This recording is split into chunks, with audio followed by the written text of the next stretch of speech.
Hey everybody, welcome to another episode of Heavy Water 77. I am Jerry, and with me always is my co-host Joseph Staub. Man, how you doing, dude? Doing great. I'm excited to review this one. This is an album that I really didn't have that much experience with before sitting down to listen to it for this review, so I was excited to check this one out. Yep. And thank you all for your continuing support of us on YouTube, subscribing, watching our videos, leaving your comments. We really appreciate that. And the album we're doing today is James Young, City Slicker. Interesting pairing, in my opinion, to team up with Jan Hammer. I mean, of course, you know him from the Miami Vice theme, one of the most popular TV themes, TV theme songs in history. Um, yeah, it's a weird mixture. You got this really synth pop Jan Hammer and the hard rock in James Young. So this is going to be kind of an interesting review. But what do you got in this album, bro? Not much. This was a bit of an enigma of an album to find out much of anything about. I mean, this album doesn't even have its own Wikipedia page, which you would think if freaking Dennis DeYoung's Broadway album has a Wikipedia page, you think this would get one, but apparently not. Like you said, it was produced uh, by Jan Hammer and also had a bunch of instruments that he played as well on the album. Like you said, most famous for the Miami Vice soundtrack, but also had a very extensive history going back into the early 70s with a lot of different jazz fusion groups. He played with Jeff Beck quite a bit. Um, really, Tommy really, Bolin, yeah, yeah. Tommy Bolin, Neil really Sean, I extensive. think too. I think he Yeah, did over a little bit. yeah, Um, but he had a very extensive back catalog of music. And I really think that this album, to me at least, kind of fits in more with that than it does, aside from one song, with the Miami Vice kind of sound. I think that the Miami Vice sound really doesn't come through on this album except for one song, and yeah. we'll talk about that song when we get to that.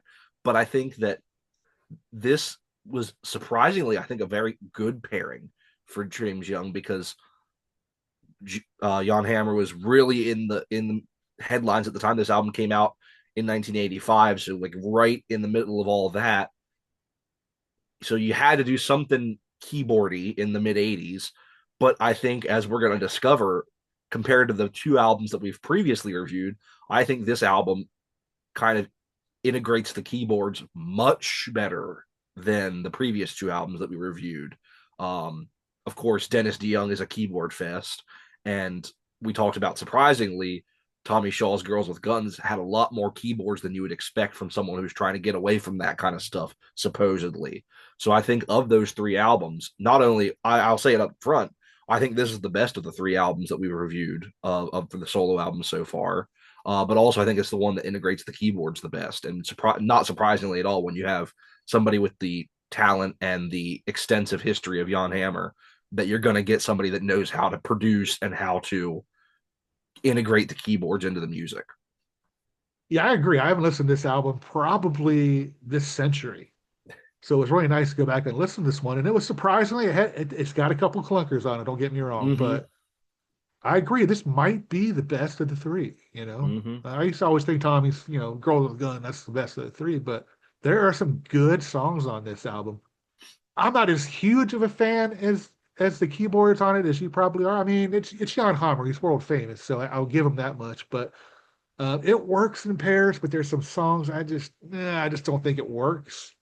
But I don't know. We expect certain things from each member of Styx. You know what I mean? We expect this album to be a hard rocker. It's James fucking Young. So and there's a couple of things on here I just don't understand. But anyway, we'll get to it when those songs come up. So let's start out with the opening track, the title track, City Slicker. So I think that this is the third album in a row that we've done where the title track is kind of like the song off the album. With Dennis Young, Desert Moon was the big song off that album. Girls with Guns was the big song off that album.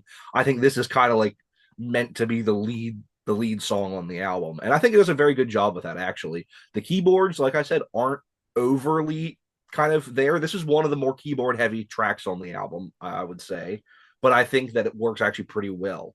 Um, James Young's voice is great as always. You could tell that he is really into what he's doing here. He really is. a fan of doing this kind of music, and he is kind of having a good time with it. His guitar sounds great. I think this is a really catchy rock song. Not my favorite song on the album, but it's a really good lead off track in my opinion. Yeah, I agree with you. This is a really killer opening, in my opinion. I love JY's voice on this one. Very, very JY type of written song. Love his guitar sound in this one.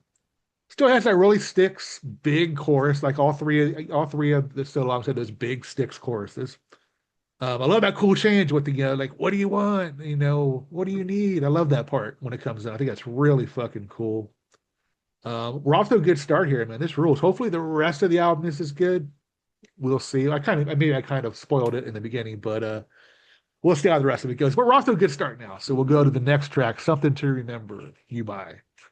Yeah, this one keeps the momentum going, in my opinion. Another cool rocking track.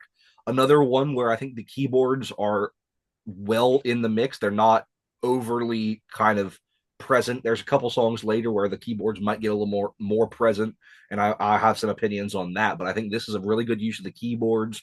Again, JY sounds great on this, some great guitar work. So far, we're 2 for 2 on this album. I really do dig this track. Yeah, this one's definitely influenced by Jan Hammer. I'm not too sure on the writing. I'm sure he wrote just about every song, but this one you can definitely hear his keyboards on this one. Um, it's pretty cool mid-tempo rocking tune. It's not as heavy as the last song, but I think it works. Um, Great solo yet again, which is going to be a common theme with this album. Love his vocal on this one. Yeah, again a real nice chorus. I mean, what can I say that you haven't echoed already? It's a really cool, you know, catchy mid-tempo rocking tune. So I'm with you on this one. Now that we're 2 for 2 so far, in my opinion. All right, the next track, Waiting. Well, we talked about it when we did Girls with Guns. You got to have a ballad. Yeah. And again, this is probably the first time we've heard James Young do a song like this. It's not something. This was Dennis's oeuvre in Styx. If you're going to hear a song like this, it's going to be a Dennis song, not a Tommy song, not a JY song. Tommy did it last album. JY's doing it here. I don't think it's a bad song. I don't want to hear James Young do something like this, and you could tell it wasn't necessarily in his comfort range because his voice sounds a little different. He's singing more than he usually does. He's not really. He sounds a little out of voice on this one, and this is one of those ones where it's like, okay, I guess I'll do this for the album. I think, but it's not a bad ballad. It's not what I want on a James Young album, but it's not bad. Yeah, I pretty much echo you again. I mean, what I have here is that do we have a ballad question mark? Can JY pull one off question mark? We started out with some piano and acoustic, which is definitely not JY-ish. He does his best, but this is Yeah, just not in his wheelhouse. no, I'm sorry, it's not. Those tender type of vocal deliveries from him are not what I expect from him. I mean, A for effort.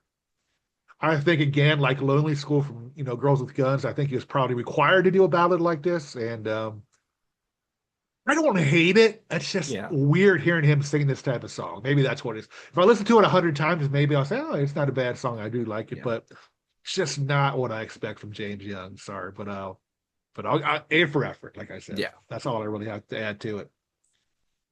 The next track, "Still Feel Your Love." Yeah, this one's cool. It has a little bit of a Cars feel in the instrumentation. There's another song later on in the album that I feel the same way about. This is just a kind of a cool album track. I don't have much to say about this one. It's kind of a middle of the road track.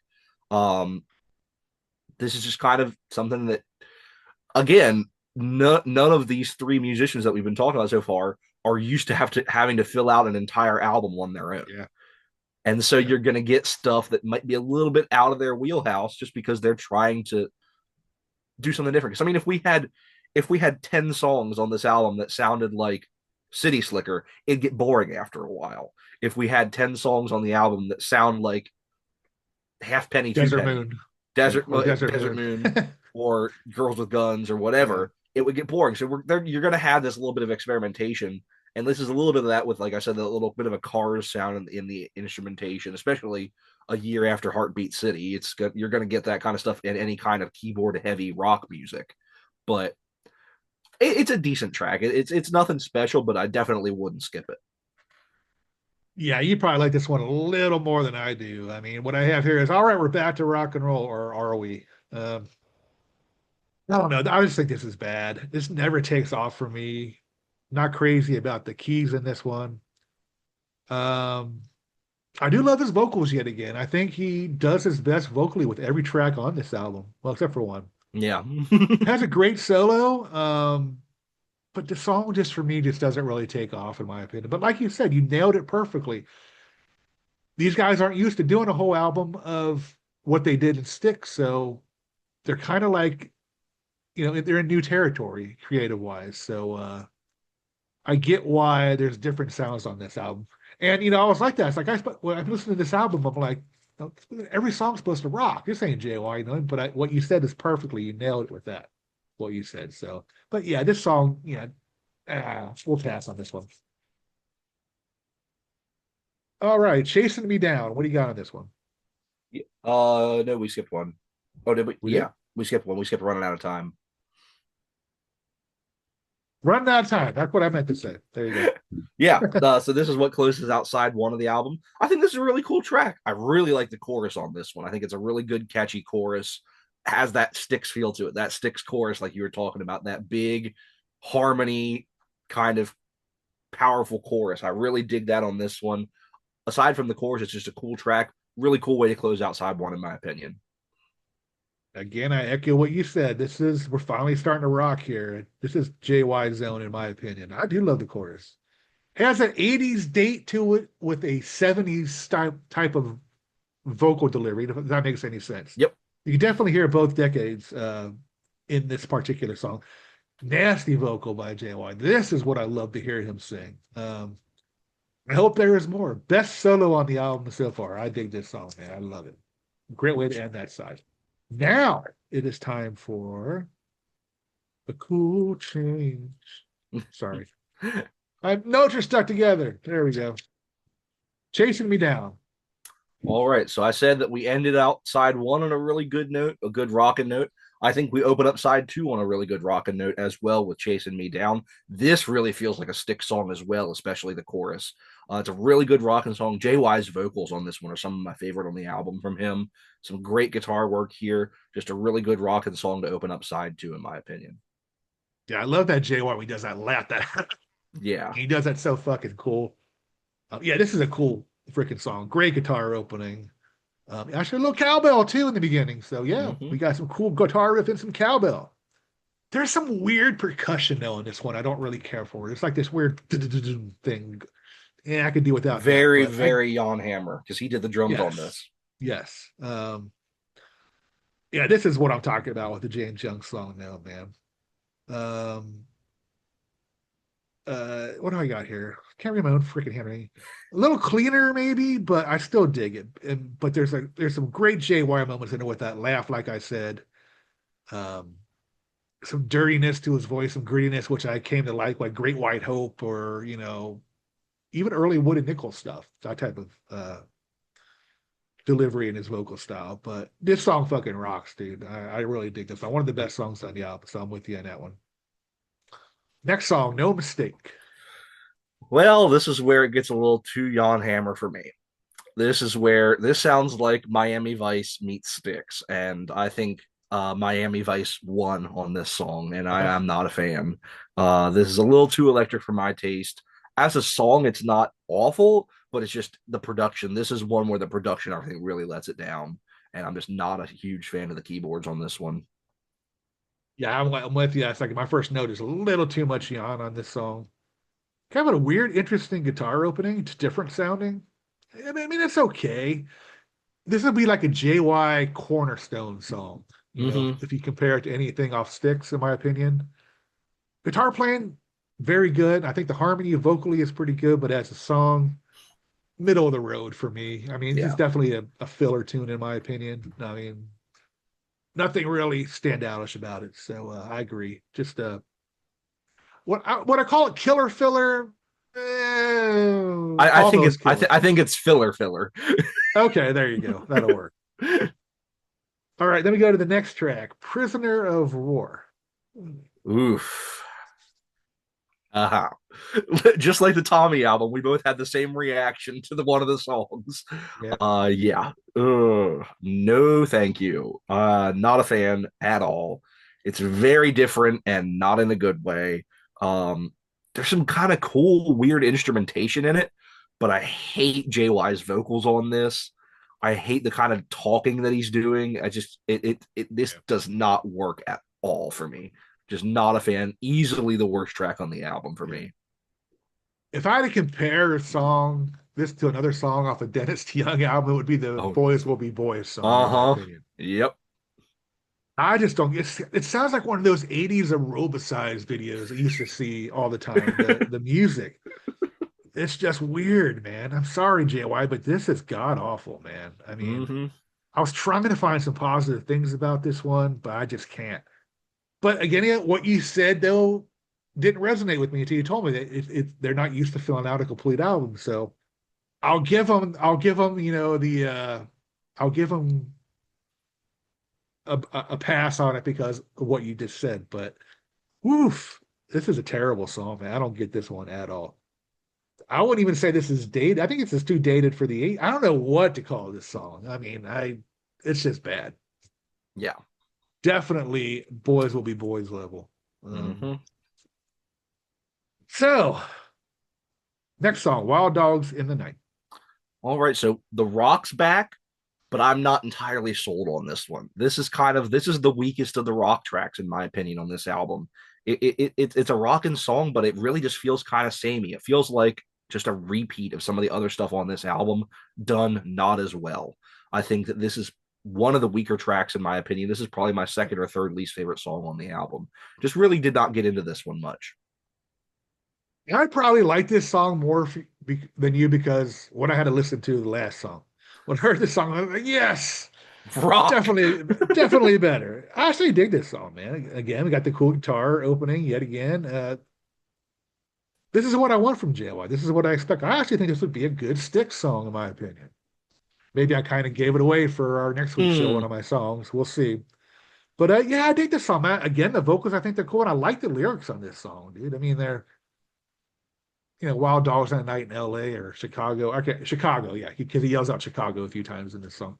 But yeah, I mean, I dig this song, man. It's not the greatest, but I'll take it. So then we go out with the next song, close the album out, excuse me, with Empty Promises. Well, this has been a bit of a rough run here on side two. I was not a fan of the last three tracks, but I will say, unlike Tommy and unlike Dennis, he does close it out very well. I really do like this track. I think this is the second best song on side two after Chasing Me Down. I really do enjoy this one. It does have a little bit of keyboards in there, maybe more so than some of the other rockin' songs on this one, but I think it works. I think this is a very solid ending, and I think it works well as an album closer. So I really do dig this song. I'm happy it goes out on a high note after a couple tracks that I wasn't a fan of. Yeah, I agree with you. When I first heard the intro, I'm like, what is this? The Mexican radio song? I'm like, oh shit, what is this?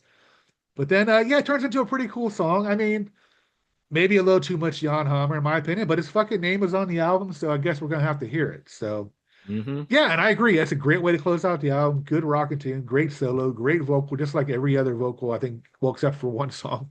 Um, I think it's a cool tune, man, and a great way to end out a really good album. And Mm-hmm. I'm going to be listening to this album more. Like I said, I have not listened to this. Oh man, probably since the mid '90s. I can't remember when I last heard this album. I bought this on vinyl like 15 years ago, but I never listened to it. I saw it at a record convention. I'm like, oh, cool, but I never put it on when I bought it. But I'm glad I did, and it's a really good listen. So, any Mm-hmm. final words on it? Yeah, I like I said, of the three that we've reviewed so far, this has probably been my favorite. So I'm really looking forward to not only revisiting this album, but also now really looking forward to the next JY album that we're going to cover in a couple episodes, just to see if we can keep the streak going. And also, we got some other good. I know that just from my own personal listenings, that the Tommy albums are going to get better. So Yes. I think that I'm really looking forward to that. We'll see how Dennis does. I'm not holding my breath on that one. He does Um, have some good stuff on some of Good. his future I'm excited because, like I said, this is we're getting into the point where I'm discovering a lot of new music so far. Yeah. like I talked about on the Dennis episode, the Wood and Nickel era was really a revisitation for me. I was familiar, but I was not overly familiar with a lot of that. And then, of course, all the A&M records I've listened to ad nauseum for the last 15 years of my life. So I knew all that inside, outside, backwards, forwards. Really, now is the first time we're getting into stuff that this would be my first time attentively listening to some of these albums. So I'm really looking forward to getting into some more of this stuff. Really excited for it. And I was really pleasantly surprised by this album. Aside from a couple tracks, I really enjoyed this. I was really happy we got to do this one. And I'm looking forward to seeing which of these songs are going to be on my list for our next episode. So we shall see. I think this will be a lot easier to pick from than the other two albums, in my I think opinion. this one, yeah, this one might have the four. I'll have four off this one, probably I three off have the a other two. feeling that this is going to be the four. Yeah, yeah. Speaking of which, we're going to be doing our next episode. We're going to be combining all three of these into our own personal. Whoop, Tommy, you're backwards. Sorry. They both the James Young is Oh, they too. are. Dennis Ah. isn't. Anyway, you guys know what I'm talking about. We're going to combine those three. God, my notes are all fucked up. I'm screwing up our technology, our technological parts of it. That's the best I can do. I can't put up the little graphics. I'm Yeah. not that good yet, but You mean you don't have CGI like Ralph does? right. I wish I had that. I could just point my finger up and then pop up. Uh huh. Just too much work. I'd rather talk about stuff than have to spend 2 hours working on it. But Yeah. anyway, definitely looking forward to that. And let's see, what else we got coming up in the future? We got We got more some solo more stuff. Stoll stuff, and then our next big project. I'm really looking forward to. Of course, we're going to cover Edge of the Century, the next actual Styx album. But after that, we got a run of some good damn Yeah. Yankees. We got some good Shaw Blades coming up, and then we got some great late '90s Styx stuff to cover with some reunion talk, some live albums, and the official reunion album, Brave New World. After that, so we got a lot of really great stuff coming up here in the future. So like you said, next episode we're going to be doing our make our own Styx album out of those three albums. We are forcing ourselves to pick multiple songs off each album. Yeah. We have to pick a minimum of 3 songs off of each album to make a 10-track album. One album will have 4. Like we said, I think we all know which album that's going to be. But after that, we have another Tommy Shaw album. We have another Dennis DeYoung album, and then another Tommy Shaw album again after that, and then a couple more solo albums, a JY album, another Dennis album, and then we shall cover right back to back Damn Yankees and Edge of the Century. So we'll see what Tommy was doing and we'll see what Styx was doing in the year 1990. So we got some really good stuff coming up. Yeah. Interesting time too for the band too, for both of those guys. So gonna be fun talking about it, man. Looking forward to it. We got Yep. a lot of stuff coming up, guys. We're getting close to the end. We started doing Kilroy. We said, I'm thinking, man, we're almost done, but we're not. We got a long time to go. So if you like us, we're going to be here for a while. And who knows? We'll probably try to stay longer doing something. I don't know. Mm-hmm. We'll figure it. Maybe there'll be some more stick stuff. I don't know. We'll see. Yeah. But And hopefully if you're like me and you haven't heard any of these albums or haven't heard them in a very long time, hopefully you'll be revisiting these albums with us. Hopefully you'll look back and you'll listen to something like City Slicker or God Help Us Desert Moon and think yeah, about maybe, hey, this is something I might have missed. This is something I haven't checked out in a while. Come along on the journey with us. Let us know in the comments. If you listen to these albums, if you haven't listened to them in a while and you check them out, let us know what you think. We'd love to hear what everybody thinks. We'd love hearing people's comments. We've had some really great comments lately. We've had some people telling some great stories about seeing Styx at this time yeah, on the Kilroy Was Here tour, about what their experience was when Dennis DeYoung's first solo album came out. So we're really loving that. We really love the interactions. Please continue to let us know what you think about all these different things that we're talking about. We really love to hear it. absolutely, man. So I agree with Joe said. I mean, I don't know how far we're gonna. I don't know if we're gonna branch out into Lawrence Gowan territory or Ricky I think I Phillips. have us down to cover the one Gowan album that Okay, everyone knows. like Ricky Phillips' career with the Babies or Bad English. I don't know. We'll We'll see. I see. mean, if you guys, If we're desperate for content in a year and a yeah, I half, mean, if we'll you let you guys know. would like to, would you like us to cover that? I mean, just write a comment, and if you want us to really, that's some serious branching out there. Yeah. But anyway, thank you, Joe. Thank you, everybody, and we'll see you for our next episode, which is going to be an interesting episode. I'm actually looking forward to that one. Y'all be good, and we're out of here. Take care.